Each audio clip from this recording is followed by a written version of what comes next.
So yesterday, my class had this meetup, going to a hotel, and then in the restaurant, as soon as we entered, everybody saw this very goofy looking rabbit. It was like a costume thing, and then everybody was thinking of roasting him. So me and my best friend went forward, and he like quit it at the last time. I tried to grab hold of him, but I couldn't get him. So I went up to the bunny, and I was like, "You're so goofy, yeah. No wonder your dad went to buy the mint to get rid of you."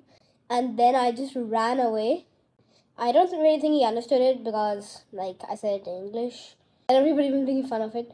And I think he got a bit depressed because I didn't see him for a long time after that. But yeah, that was the story of how I roasted somebody.